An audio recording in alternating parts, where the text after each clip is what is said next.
আসলে ইসলাম ও ঈমান, দ্বীন ইসলাম সম্পৃক্ত যে বিষয়গুলো রয়েছে, এক্ষেত্রে প্রাথমিকভাবে আমাদেরকে যে বিষয়টি মাথায় রাখতে হবে, এগুলো জানা, এ সম্পর্কে জ্ঞান লাভ করার মূল মাধ্যম হলো অফলাইন। অনলাইনে আসলে যথাযথভাবে যথার্থ পর্যায়ে জ্ঞান অর্জন করা যায়। সেজন্য আমাদের উচিত হবে আমাদের এলাকা বা আমাদের আশেপাশে যে সকল নির্ভরযোগ্য ওলামায়ে কেরাম রয়েছেন তাদের সাথে সম্পর্ক তৈরি করা এবং দ্বীন ইসলাম সম্পৃক্ত কোনো বিষয়ে জিজ্ঞাসা আসলে তাদেরকে জিজ্ঞাসা করা। এটা হলো প্রথম কথা।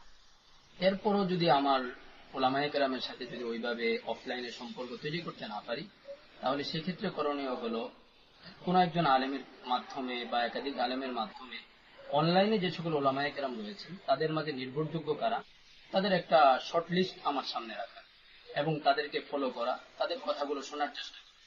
সেক্ষেত্রেও যদি কোনো মত পার্থক্য আমরা দেখতে পাই, তাহলে আমাদেরকে একটা জিনিস এক্ষেত্রে খুবই গুরুত্বপূর্ণ, এটা মাথায় রাখতে হবে। দ্বীন ইসলামের কিছু বিষয় এমন রয়েছে যেগুলোর ভিতরে আসলেই মত পার্থক্য হতে পারে। মত পার্থক্য হওয়াটা খুব অস্বাভাবিক না, স্বাভাবিক। ব্যাপারটি এমন কি, যদি ব্যাপারটি এমন হয় তাহলে এই বিষয় নিয়ে পেরেশান হওয়া, অস্থির হওয়ার কোনো দরকার নেই। স্বাভাবিকভাবেই যেহেতু এই বিষয়ে মত পার্থক্য হতে পারে, সেই জায়গাটা থেকে এখানে মত পার্থক্য হয়েছে, সেই জায়গা থেকে অস্থির বা পেরেশান না হয়ে যে কোনো একটি মতের উপর আমল করা যেতে পারে। আর যদি ব্যাপারটি এমন হয় কেন এক্ষেত্রে যে কোনো একটি দিকেই যাওয়া গুরুত্বপূর্ণ, সেক্ষেত্রে যে বিষয়টি বললাম যে অফলাইনের দিকে যাওয়া অথবা অনলাইনে যে সকল ওলামায়ে কেরাম রয়েছেন, শর্টলিস্টে যারা রয়েছেন তাদের থেকে সহযোগিতা নেওয়া। যদি সেটাও সম্ভব না হয় তাহলে অনলাইনে বিশেষভাবে কারোর সাথে যোগাযোগ করা।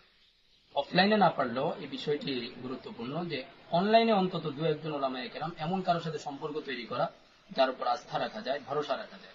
তো সেই ক্ষেত্রে তার যদি সহযোগিতা নেওয়া হয় বা তাদের যদি সহযোগিতা নেওয়া হয়, ইনশাআল্লাহ আশা করি এই ধরনের অস্থিরতা এবং পেরেশানি